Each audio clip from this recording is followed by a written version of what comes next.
নমস্কার, নিউজ ভ্যানগার্ডের পর্দায় আপনাদের প্রত্যেককে স্বাগত জানাচ্ছি। এই মুহূর্তে আপনাদের সাথে আমি রয়েছি অঙ্কিতা। চোখ রাখছি এই মুহূর্তের গুরুত্বপূর্ণ সংবাদের দিকে। আজ কেরপুজো আর কেরপুজোকে কেন্দ্র করে রাজবাড়িতে সকাল থেকেই ধর্মীয় আচার রীতিনীতি মেনেই শুরু হয়ে গেছে পুজো। রাজধানী আগরতলার উজ্জয়ন্ত প্রাসাদে প্রত্যেক বছরই ঠিক এই জায়গাতেই হয়ে থাকে পুজো। তবে এই কের পুজোর কোনো প্রতীকী মূর্তি কিন্তু থাকে না।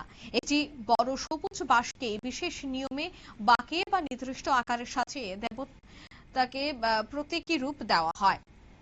এই বাঁশের প্রতীকী কাঠামোতে বাস্তু এবং এলাকার সুরক্ষাকর্তা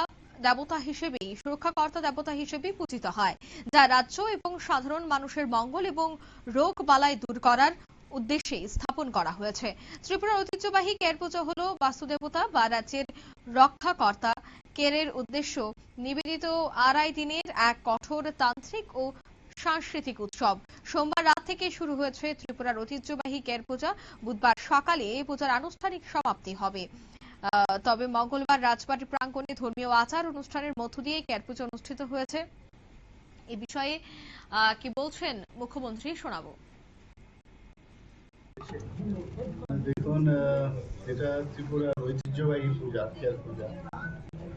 এবং আমরা একদম যখন ছোট ছিলাম তখন থেকেই এই কেয়ার পূজা, তার যে অনুভূতি এবং তার যে বিষয় আমরা জানি সবাই।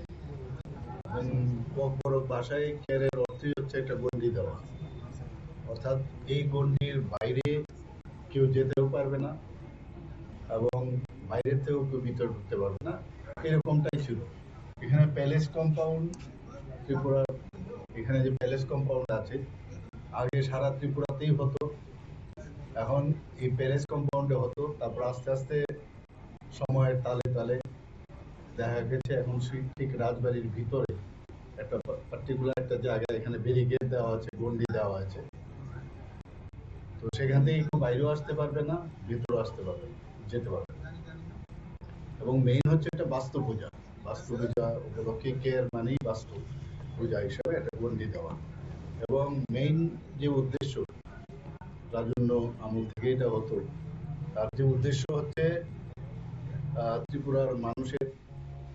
আপনারা শুনলেন মুখ্যমন্ত্রীর বক্তব্য। তবে কের পূজাকে কেন্দ্র করে যে পুরোহিতরা এখানে পুজো করছেন, রাজন্য আমল থেকে যে রীতিনীতি মেনে পুজো হয়ে আছে সে বিষয়ে কি বললেন পুরোহিত, শোনাবো। এবং এই পুজোটা কেন করা হতো? এটা রাজ আমলের পুজো। খার্চি পূজার শুক্লা অষ্টমীতে খার্চি পূজা শুরু হয় আষাঢ় মাসে, তারপর 7 দিন পর এই কের পূজাটা হয়। এই কের পুজো, খার্চি পুজো 14 দেবতা আর কের মহারাজাদের কুলদেবতার পুজো। এটা কালকে থেকে শুরু হয়েছে রাত 10টায়। আজকে পুজো হবে বিকেলবেলা, ওখানে পুজো হবে বটগাছতলায়। কাল ভোর 5টায় ছেড়ে দেবে কের। পুজোটা কেন করা হতো? এটা রাজ্যবাসীর মঙ্গলের জন্য, দেশবাসীর মঙ্গলের জন্য মহারাজারা করতেন। ঐতিহাসিক পুজো।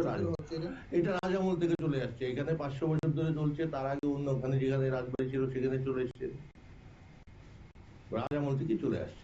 এই যে বেসিক্যালি যে কের পুজোটা, এটা কি নিয়ম? না, এইটার গন্ডিটা রাত 10টার মধ্যে যারা ঢুকে গেছে আর তারপর কেউ ঢুকতে পারবে না। কালকে ভোর 5টার পর বেরোবে এখান থেকে।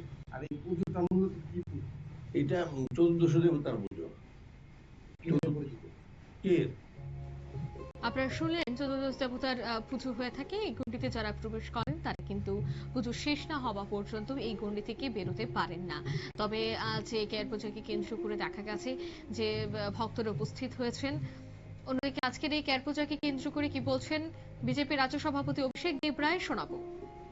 প্রথমে কেয়ার পূজার শুভেচ্ছা সবাইকে, সমস্ত রাজ্যবাসীকে। অ্যাকচুয়ালি জাতি জনজাতি প্রত্যেকটা অংশের মানুষ আমরা কেয়ার পুজোকে মানি। মূলত অশুভ শক্তি যেন বাড়ি ঘরে প্রবেশ না করতে পারে, তাহলে বাড়ির বাউন্ডারির পূজা। মূলত এটা বাস্তু যে বিষয় আছে, বাস্তু দেবতা তারই পূজা। তো এখানে কোনো অশুভ শক্তি, কারোর জন্য কোনো অমঙ্গল না হয়, তার জন্য এই পূজা সাধারণত আমরা করে থাকি এবং সকল অংশের মানুষ তার মধ্যে ইনভলভমেন্ট থাকে।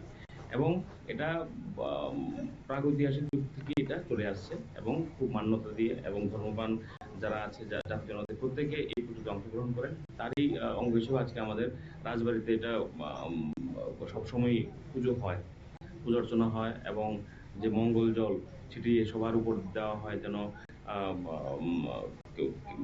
কের পূজার যে শুভ যে দিকগুলো মানুষের মধ্যে যেন ছড়িয়ে পড়ে এবং অশুভ শক্তি যেন বিনাশ হয় এবং এবং ভালো সুস্থ সুন্দর ত্রিপুরা যেন থাকে। আপনারা শুনলেন অভিষেক দেব রায়, তিনি কিন্তু প্রথমে শুভেচ্ছা জ্ঞাপন করেছেন, অন্যদিকে প্রত্যেকে যেন সুস্থ থাকে মঙ্গলার্থে এই পূজা বলে তিনি জানাচ্ছেন।